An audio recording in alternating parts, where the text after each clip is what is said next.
So while we're on the topic of like kind of advice, off air we'll talk. Yeah, you were telling me a very interesting story, which I think actually is going to probably help a lot of people. About interviews and some hard lessons you've learned about interviews. I think it'll be very Yeah. useful for people to hear about that. Yeah. So back Sorry to when put you on I the spot. was, no, that's cool. This is a story that I love telling because it's just so like, what the hell? And I always told my students this, like, I'm happy to tell it because it's learning from my experience. Like, that's what this podcast is for, too, to tell everybody's Yeah, experience. And this, I think, will help, too. Which I'm sure this is probably everybody knows this at this point. But if a studio tells you or asks you, hey, have you played our games? You're going to say, yeah. You better say, yeah. Because I learned the hard way. I was like a year and a half into school in college. I was too early. I didn't know what I was doing. A teacher, I was working on a project. He's like, "Oh, I know somebody at Treyarch. Let me get you an interview." They liked my work. They liked me. I was there. I was in there for an in-person interview and walking me around. And it was for the James Bond game at the time. And Treyarch did a bunch of Call of Duty games as well too. And they're showing me around the stuff around the studio, and he's like, "All right, yeah, that's nice. Have you ever played our games before?" I'm like, "Oh no, but my roommate has, and he doesn't let us play because it's his game, but I get to watch him play. But yeah, it's really awesome. I love what you guys do." And I can just see that his face just go, "Okay, um, well, it's been a good day. Let's take you. We'll walk you out to the front door. Have a goodbye." Man, I messed that up. And I'm like, all right, well, I probably should lie next time. And the next week in school, our teacher, Nick Marks, he in Game Wizards, he told everybody, he's like, all right, listen up, everybody. If you're at a studio in an interview and they ask you, have you ever played their game? And you say, yeah. If you haven't, you lie and you say you have. You go look at YouTube playthroughs and you say, yeah, I love this moment when I couldn't figure this out. You lie because you never want to say no. Got it? Good. I never told him what happened. He just knew because, he knew students there that eventually the story got to him. But I knew he was talking to me directly of like, screwed up, but don't let that happen again. So cut to 7 years later, after I'm let go from the canceled game at Sony, um, I have the interview at Treyarch, and I read the email wrong, and I wake up to a phone call from the HR lady. She's like, "Hi, Ruben, how are you doing?" I'm like, "I'm good. I'm excited for today." "Oh, okay, that's interesting. Your interview's happening now." Okay, and I'm quickly checking my phone. I'm like, well, when is 10 o'clock? I thought it was at 12. She's like, it's at 10. For some reason, I thought it said 12. I don't know why. We kind of had a similar thing with that today of yeah. thinking I read the wrong time for No, this. that me I'm just like, getting oh God, time zones screw me up, man. PTSD. It's so hard to keep track of all this shit. Yeah, especially now. Everything just bleeds together. Yes. So I'm just like, oh my God. I'm just laying there like, again, 7 years later, I screwed up again. And you can just hear her. She's like, okay, well, we'll call you back. I'm like, okay, bye. She hangs up, and I'm just sitting there and sulking. And all of a sudden, my phone starts going off with messages and calls. And it's from my friends from school. And they're like, dude, again? Come on, Ruben. How do you screw up twice at the same studio? I'm like, I haven't told anybody. I'm still sulking. What happened was, this is such a small industry. Everybody knows everybody. Yeah. And that's what happened. Just like my teacher found out without me even telling him, he knew people. Everybody knows everybody. The HR lady went to some people that went to school with me that were working there, and they knew me. They always said I was good. They're like, so Ruben missed his interview. Is that like him? Would we expect him to not be on time and do this kind of thing? They're like, that's not like Ruben at all. Ruben's always been on point. He does his work. He's a cool dude. He must be dead. Let me text some of his friends. And then that's how it got to my friends that I screwed up. God. And the HR lady calls me back, like 30 minutes later, and is like, okay, you're very lucky because you have a lot of good friends. And they vouched for you and said, this is a one-off. Your interview's tomorrow. We suggest you're here early. It's at 10. I was there at 9 o'clock, just waiting in the office, just like, hi, I'm here now. And eventually they came around. They're like, hey, you're only a day late. And I'm like, yeah, sorry. And they're like, Yeah, I can that's imagine you got fine. And, ripped for that quite a bit. oh yeah, definitely. And thankfully, they liked me. I did the test for them, did the test, and I got the job. And I got to work there, and it was nice. It was cool. Up until, like I said, when things just got a little crazy. But it showed me like it's such a small industry. Everybody knows everybody. That's the thing which I find, and like you always hear it when you're like go through your education and you're like younger, you always hear it's a small industry, careful who you burn bridges with, and I'm always like, is it? And it's only through doing this podcast, I'm like, Jesus Christ, everyone knows fucking everyone, because I'll speak to Danny and he'll be like, oh, you need to speak to this guy, and I'm like, I know that guy, how do you know him? Oh, I worked with him like X amount of years ago. Oh, cool, okay, I'll talk to that guy, and then that guy knows 4 other people I know from like history or from past studios. And I'm like, holy shit, it is the smallest fucking industry I've ever seen. Like, yeah. And it worries. It's kind of funny because I see with Discord and like micro communities, Discord, Twitter, or whatever, and people like to say their opinions and say what they got to say. And I'm like, man, and Raul mentioned this when he was on. He's like, people remember that. You are a dev and you're going to shit talk a studio for some bad shit that happens to them. You want to be, people remember that. It sticks. And I'm like, I did used to say, does it? People don't really pay attention. I'm like, no, everyone knows everyone. It really is the case. Even between, the bit which was really curious is between US and EU. People still know each other. Like, because I used to say they're like 2 separate bubbles almost, and they kind of are. But there's a lot of overlap. People move back and forth quite a lot. And I was like, shit, like, it is just a tiny, tiny industry. And I guess I don't know how to word this. Not watch what you say. If it's like on social media platform, whatever you put on your outstation or your portfolio is like your social media links. Yeah, be very aware of what you're putting on there, dude. There was like I love my horror stuff. Like I post a lot of horror and geeky things, but I don't get political and stuff. Just because I don't need to get in that fight, and I'm pretty neutral when it comes to a lot of things. And sure, I hate other stuff. I'm just like, I'm just gonna stay in my lane. I already see enough of it. I'm just gonna post what I like and not bring any negativity out there, and not say the wrong thing that's potentially gonna piss somebody else off, and that's gonna get me, looked at by higher ups at here or there, And it's very, very careful. You got to be now, and that's what I would always tell my students. I'm like, look. Telling them that story and letting them know, like, the people you're sitting next to, those are going to be your peers. They're going to be your coworker. They're going to be your boss. They're going to be your producer. They're going to be the guy under you that you're training, the person in the other room, the teacher in the other room. There was a guy in school. He was at an animation studio, and a teacher's resume came along. And they're like, hey, you went to AI. Do you know this teacher? And he looked, he's like, oh, her. Crumbled it up. He's like, 10 points. And he threw it right in the trash. He's like, don't hire that bitch. She was horrible. And I'm like, whoa, student cost the teacher a job.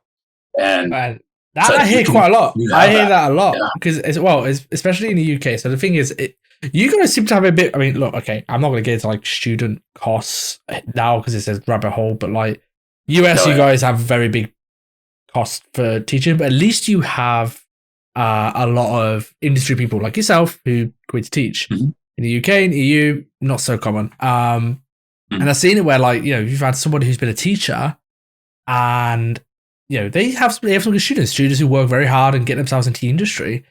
And I've seen it where, like, they apply somewhere to students that, hey, I taught you any jobs. Wait, you were you were really rude to me. And not a very good teacher, and you weren't very. No, and that's what I think a lot of people don't understand about this whole recommendation game you play when you do this. I will only recommend people who I actually think are good. If we could be the best friends, if you're a shithead, I'm not recommending you. I'm not because I'm gonna put my reputation on the line. It's not just you, it's me. Yeah. And I think a lot of people understand that. Future references that you would place as well if that one is not good. I have a buddy that he's cool, and at the time I was like, dude, I will not recommend you to this studio because you are not ready. And eventually he kicked his ass in gear and he's good. And I'm like, dude, I wish I could get you right now. And he's like, I know, but I'm at this studio. I'm pretty locked in. I'm like, then that's good. I'm happy for you. But just letting you know, now I would have got you because now Yeah. you're like, you're top quality. He's like, that's good to hear. It's don't burn bridges, be friends, like be friendly. Sure, maybe every now and then you'll come across that one or two person that is like, yeah, I'm never gonna have to worry about you. Like, but if you're bad with them, they got friends. Does that person know somebody that and they're like, oh yeah, they treated my friend kind of crappy. So yeah, it's a very touchy thing. I think it's an art to it in a sense of, I mean, look, I grew up in a sporting background. My peers are our family to me, so I treat everyone like my friend. Look, you do come across people who you just don't gel with, and you will clash sometimes. And I think there's an art. Younger me didn't get this, and I probably made some mistakes in the past. But it's learning to respectfully get along. I don't have to be. I don't have to make small talk with you. I don't have to be chummy with you. What do you need? I need this. Can you do it? Yeah, sure. Okay, we move on, and it's like learning to be okay with that. Like, and you'll feel it as well. Like, there's a mutual understanding between you and the other person. You get it when you're not getting on with somebody and you've clashed. All right, but we still need to do a job. Yeah, I think acquaintances. Yes, exactly. It's a very good term for it. It's kind of like, okay, we're not friends. Fine, whatever. Like, you don't have to be chummy with absolutely everybody. But being okay with a very cold working relationship with somebody, it's something that's going to come in your career at some point. Everyone faces it, like, at some point. I think it's an art. It's a weird game we played. I guess you could call it, at that point you're calling it politics, I guess. But politics, yeah, it is That's weird something they don't game. teach you in school. That's why I made sure to tell my students that. I'm like, look, just don't burn bridges. Like, again, like telling them that story, and I think a good amount of them learned it.